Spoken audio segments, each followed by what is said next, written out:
Now I feel like this is not the blend I want, so I'm gonna quickly clean the brush. I feel like it needs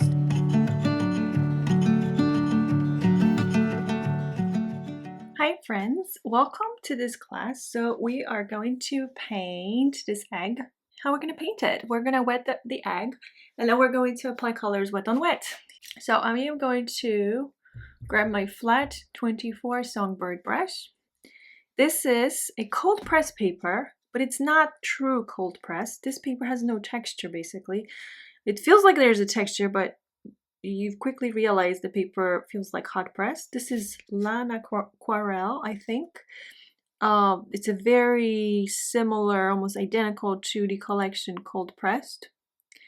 Collection Cold Pressed used to have a texture, now it does not have texture, so this paper feels very much like it. So you want to wet the egg only on the inside. If you go over these sketch lines, when you start applying colors wet on wet, that means the paint will go there as well. So try to stay on the inside. If you go over, I suggest using a paper towel and pressing down toward your paper to remove that water from the outside.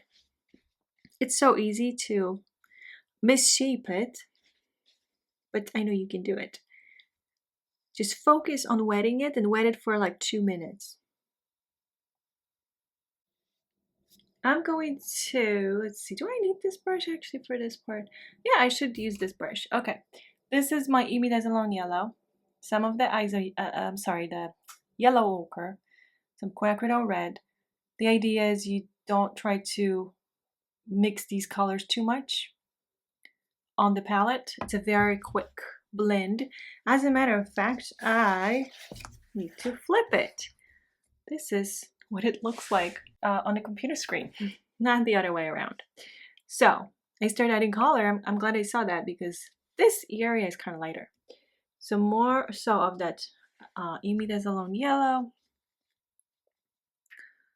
There's yellow ochre, all the colors. And this is my long quill 2. I'm sorry, 4. This is a 4. And then the milk, water to milk like ratio. And then some quinacridone red too. This is the area that I feel like it's a little more orangey like. So now I have a little more control with this brush.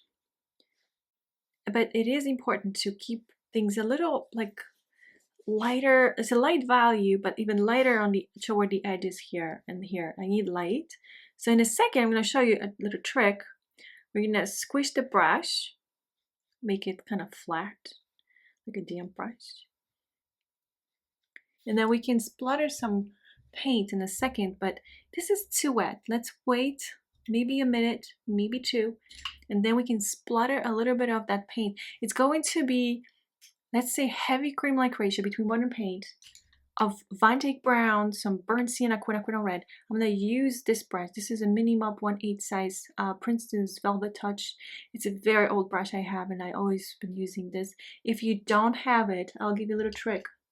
Use one of my brushes if you have it, like an old brush, because chances are you use this brush if you have it a lot, and eventually it's not pointy anymore. Cut it right there, and then you're gonna have kind of similar brush. So I'm waiting for this, and then we can splatter some paint. All right, waited a minute. So this is my Van Dyke Brown, burnt sienna, and there's the quinacridone red, right? Now, when you do this, you have to be so careful so you don't splatter on the outside. You're gonna rub it off your finger very slowly. What you could do also is place some paper around if you need to do that. I just have to be when I do this, I have to be very slow. Of these spots that are a little like, we're gonna paint a lot of them, but some of them, if you look at them, like in the reference, they're not so pronounced. You don't need hard edges. So the way to avoid hard edges for those is to add them wet on wet. And then the last step will be to add the shadow. This is my long quill size 2. So I'm gonna pre-wet it gently. So I'm gonna grab my other brush. This is my round 8 golden 2. And where we see that highlight, I want you to add the blue to it. So this is cobalt blue.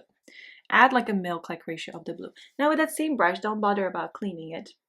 Just grab that blend, what we had.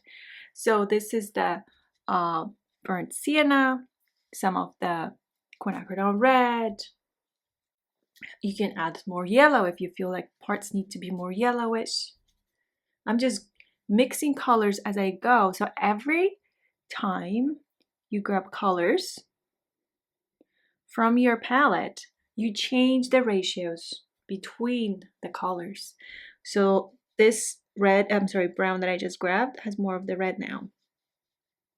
You don't have to like recreate, remember that, because it's important. You don't need to recreate like every single spot exactly to match to what you see in the reference. It's not that important.